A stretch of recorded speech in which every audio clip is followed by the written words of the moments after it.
ምርጫ የዜጎች የሉዓላዊነት መገለጫና የወደፊት ዕጣ ፈንታቸውን የሚወስኑበት ትልቅ መድረክ ነው። በተለይም በኢትዮጵያ አብላጫ ቁጥር የሚይዘው ወጣቱ ክፍል በምርጫ ሂደት ውስጥ ያለው ተሳትፎ የዲሞክራሲ ስርዓቱን ጤናማነት የሚያመለክት የኃይል ሚዛን እንደሆነ ይታመናል። ወጣቱ ከደጋፊነት ባለፈ በፖሊሲ አማራጮችና በውሳኔ ሰጭነት ሚናው ምን ይመስላል?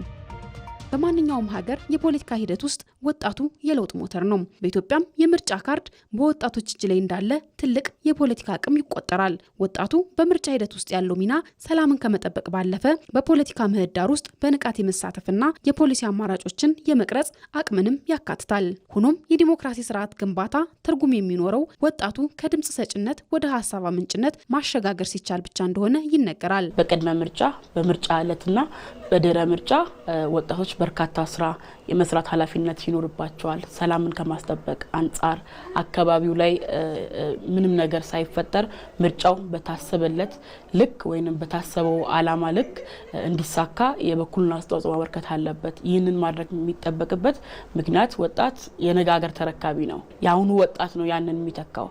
በምርጫው ላይ ወጣቱ እንዲሳተፍ ማድረግ ግድ ነው።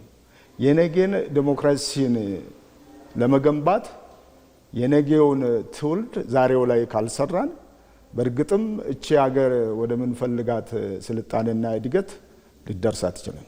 አሁን መንግስትም ይሁን ፓርቲ መስራት አለበት ወጣቱ ላይ ነው።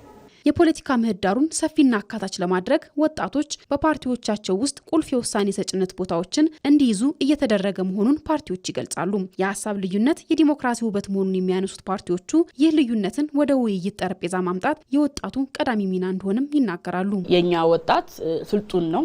በየአካባቢዎቻቸው በሚንቀሳቀሱበት ጊዜ ይህንንም ነገር ታሳቢ እያደረጉ መንቀሳቀስ ይኖርባቸዋል። ወጣቱ የትኛውንም አመለካከት ያራምድ ግን የትኛውም እምነቱ ኑረው ግን በአገር እምነትና እድገት በአገር ልማትና ስልጣኔ ላይ ወጣቱ የበለጠ ግንዛቤ እንዲያገኝ ማድረግ ይገደላል። ወጣቱ ዛሬ የሚጥለው ካርድ ነገ የምትገነባውን ሀገር መልክ ይወስናል። ልዩነትን በጠረጴዛ ዙሪያ የመፍታትና የምርጫ ውጤትን በሰላማዊ መንገድ የመቀበል ባህል ደግሞ ከምንም በላይ ለኢትዮጵያ ዲሞክራሲ ግንባታ ወሳኝ እርምጃ መሆኑ ታምኖበታል።